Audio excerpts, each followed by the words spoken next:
¿Qué tal amigas? ¿Qué tal amigos? Qué gusto saludarles nuevamente aquí en Análisis con su servidor Eduardo Andrade en el canal que tiene el mejor auditorio de YouTube. Esta vez para tocar un tema jurídico, creo que medio complicado, pero voy a tratar de analizarlo de alguna manera que se pueda comprender el problema que se está generando en la Suprema Corte al entrar a tocar temas que ni siquiera tendrían por qué haberse manejado de la manera como se hizo en la sesión de ayer y que están poniendo en duda el valor de la cosa juzgada, que es un pilar firme, sólido del Estado de Derecho. Tiene que haber un límite, un final en todo litigio, y eso se llama cosa juzgada, cuando ya se llegó al último escalón, a la última instancia de decisión, y esa definitiva resolución debe mantenerse firme.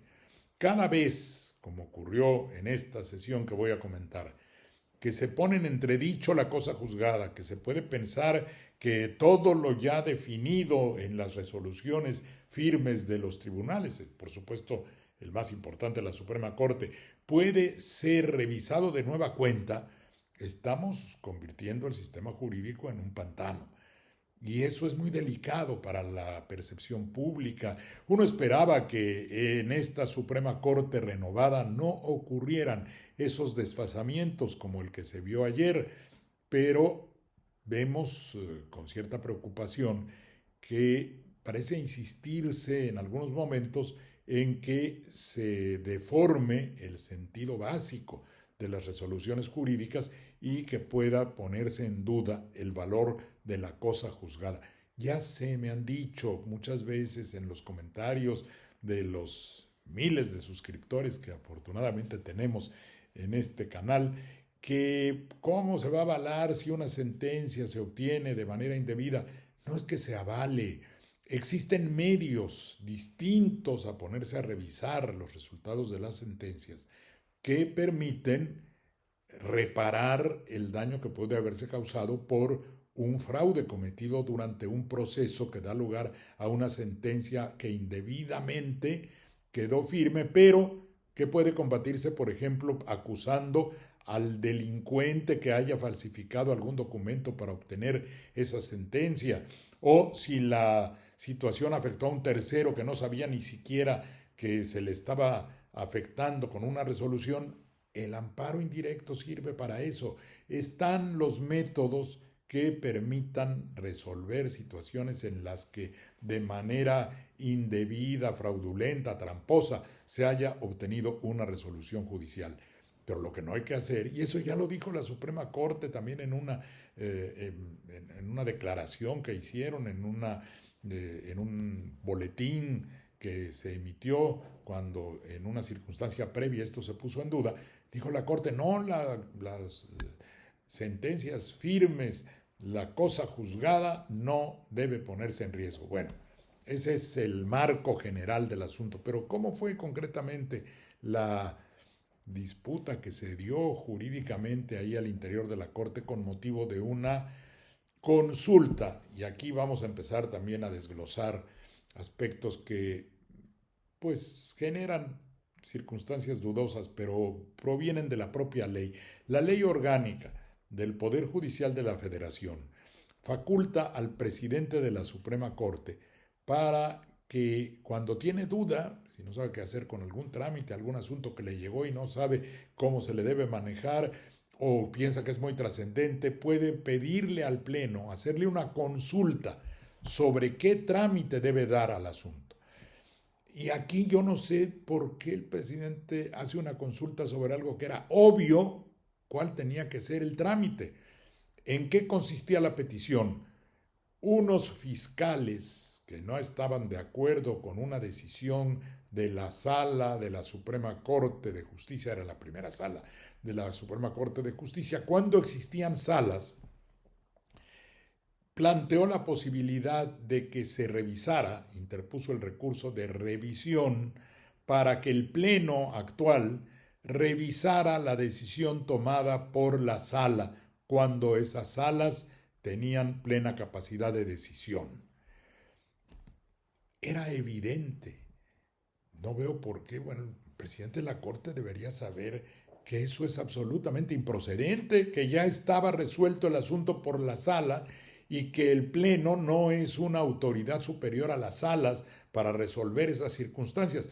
Únicamente se puede dar el caso de que el Pleno actúe sobre decisiones de las salas cuando, o se podía dar el caso, cuando había contradicción de criterios. Pero aún así, la decisión del Pleno solo fijaba cuál era el criterio que se debía seguir, pero no afectaba las resoluciones que ya habían tomado las salas, de modo que no había ningún motivo para pensar que hubiera un trámite distinto al simple desechamiento y punto de un asunto totalmente improcedente, como el pedir que se revisara una decisión ya firme tomada por alguna de las salas de la Suprema Corte, cuando así estaba configurada esta, porque las salas operaban como máxima instancia, eran a la Corte misma, nada más con una división funcional del trabajo.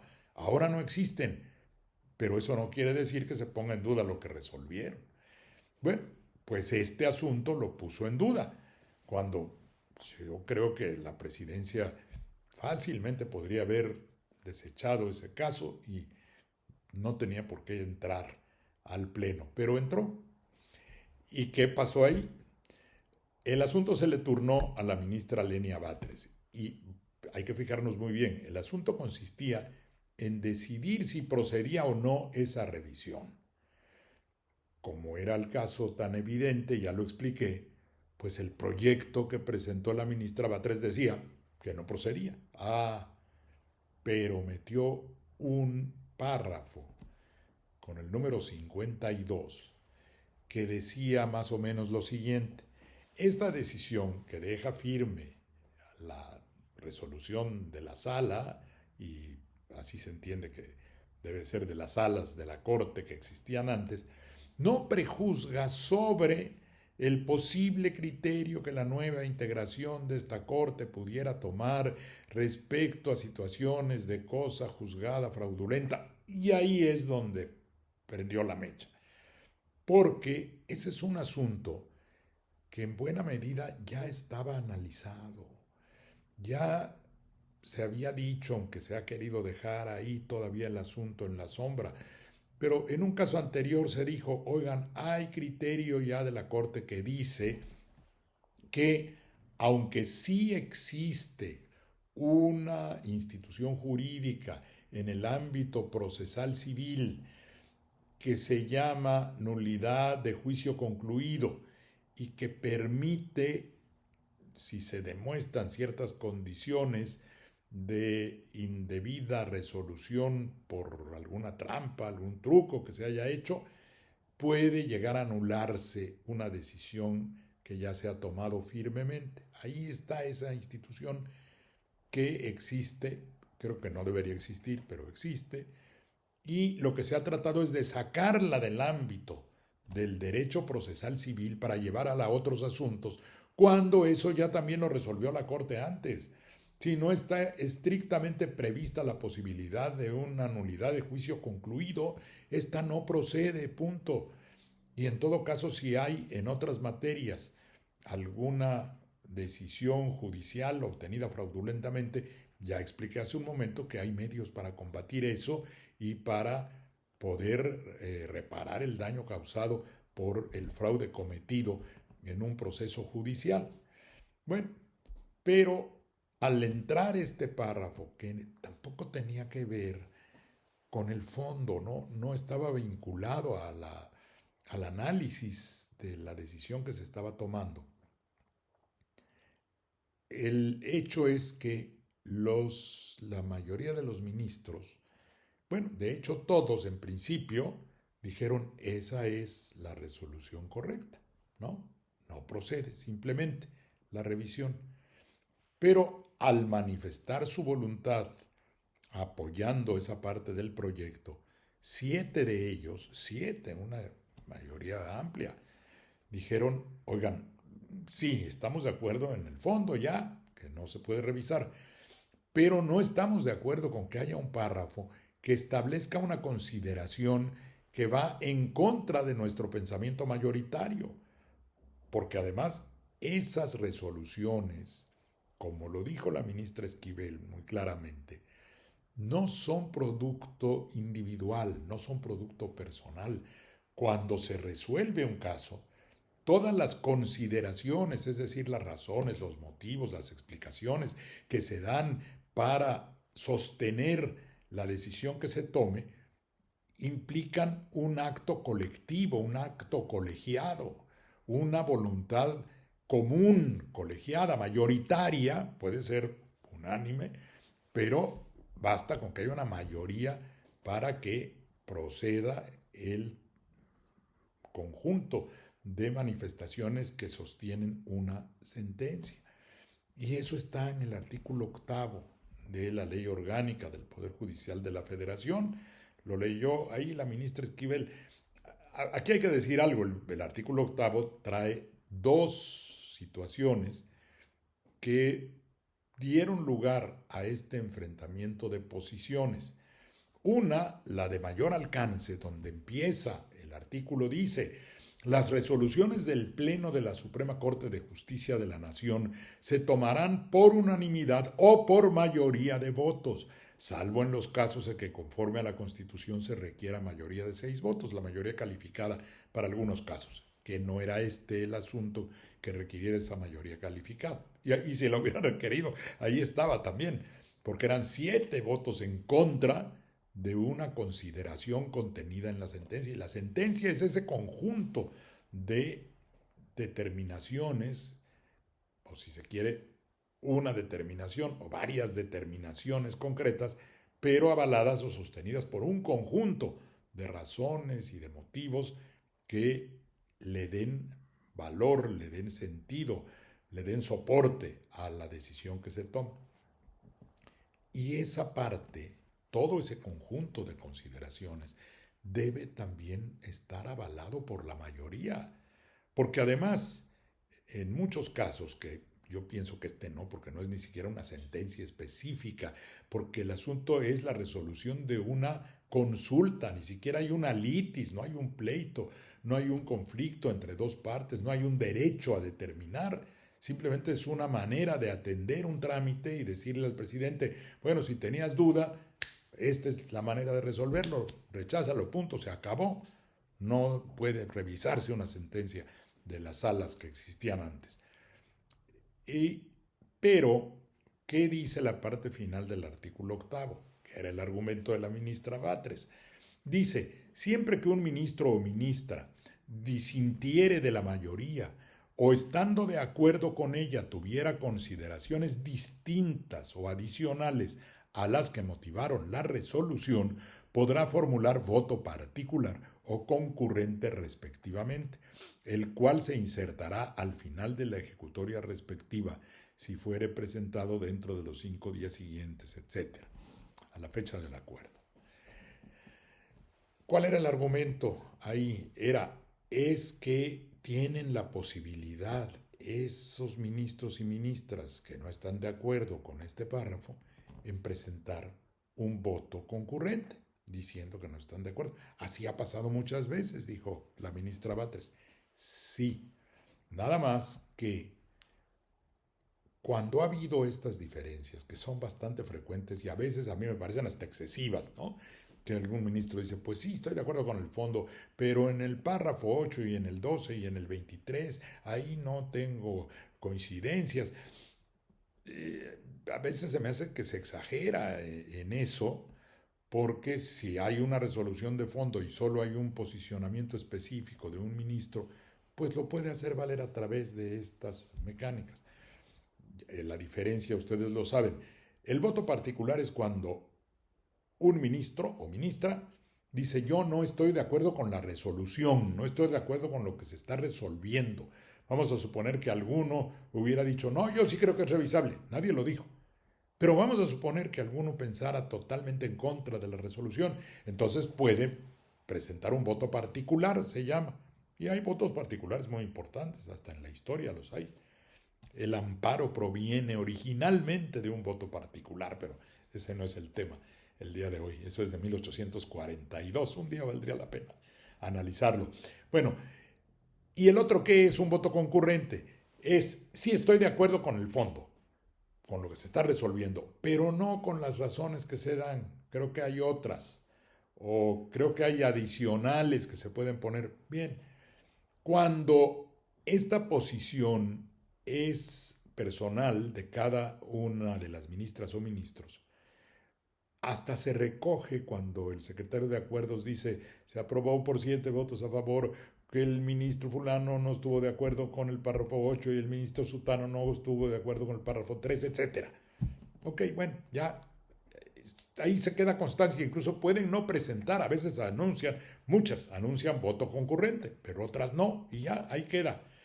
Sí, pero cuando hay una mayoría que coincide en que algo debe ser suprimido porque no está de acuerdo con que esa consideración se estime como válida para la resolución, entonces debe imperar la parte correspondiente a las decisiones de mayoría. Ahí sí mucho me apuran. La verdad es que la posición minoritaria estaba del lado de las ministras Herrerías y Batres. Solo 2 estaban apoyando ese párrafo. Bueno, ahí esa posición minoritaria hubiera podido dar lugar a un voto concurrente, ¿no? Porque había claramente una expresión de la mayoría, que es lo que sustenta toda resolución. La mayoría está apoyando no solo el punto específico que diga la justicia de la Unión ampara y protege a fulano de tal, está apoyando todo lo que detrás de esa determinación está exponiéndose. Ahí queda la constancia y además eso puede dar lugar hasta un precedente que resulte obligatorio, porque luego pueden considerar lo que fue una de las razones que sostuvieron el criterio por virtud del cual la Corte tomó una determinación. Si ve uno todo ese panorama, es claro que la posición de la ministra Yasmín Esquivel y de los otros 6 ministros que no estaban de acuerdo con ese párrafo, ¿quiénes eran? Era el ministro Irving Espinosa, la ministra Estela Ríos, por supuesto la ministra Esquivel, el ministro presidente también estaba porque se quitara el párrafo, el ministro Figueroa y la ministra Ortiz Alf y el ministro Guerrero García. Esos 7 ministros formaban una clara mayoría diciendo no creemos. Ese párrafo está poniendo en riesgo el tema de la cosa juzgada y no tenía ningún motivo para estar ahí. Y abre la brecha ahora otra vez a que se genere esta situación de confusión respecto del valor de la cosa juzgada. Pero se hizo un galimatías a la mera hora porque lo lógico hubiera sido que sí se eliminara ese párrafo por una decisión mayoritaria basados en la parte inicial del artículo 8 y quienes no estaban de acuerdo con esa decisión mayoritaria podrían presentar su voto concurrente, aunque estaban de acuerdo con la decisión de fondo, pero creían que ese párrafo debía quedar, bueno, lo pueden decir. Luego se entró a una de estas situaciones muy confusas que son frecuentes. ¿Qué hacemos ahora? Bueno, pues existen 2 posibilidades, se dijo. Podemos o decir que el párrafo se queda, pero dejamos constancia, agregando ahí que hubo estos votos concurrentes, o returnamos el asunto, es decir, se lo pasamos a otra ministra o ministro para que rehaga la fundamentación y elimine, por supuesto, ese párrafo. Ahí también la lógica parecía, retúrnenlo, pues ya si es evidente que hay una mayoría, retúrnenlo para el asunto de definir el engrose que se llama, la versión final que ya sale con el sustento de las razones que sirven de base para la resolución, ¿no? La ratio decidendi, diría alguien. Recordé de pronto al maestro Burgoa cuando daba este tipo de expresiones. Las razones por las cuales decide la Corte. Y el tema pues hubiera sido, votenle, retúrnenlo y ya.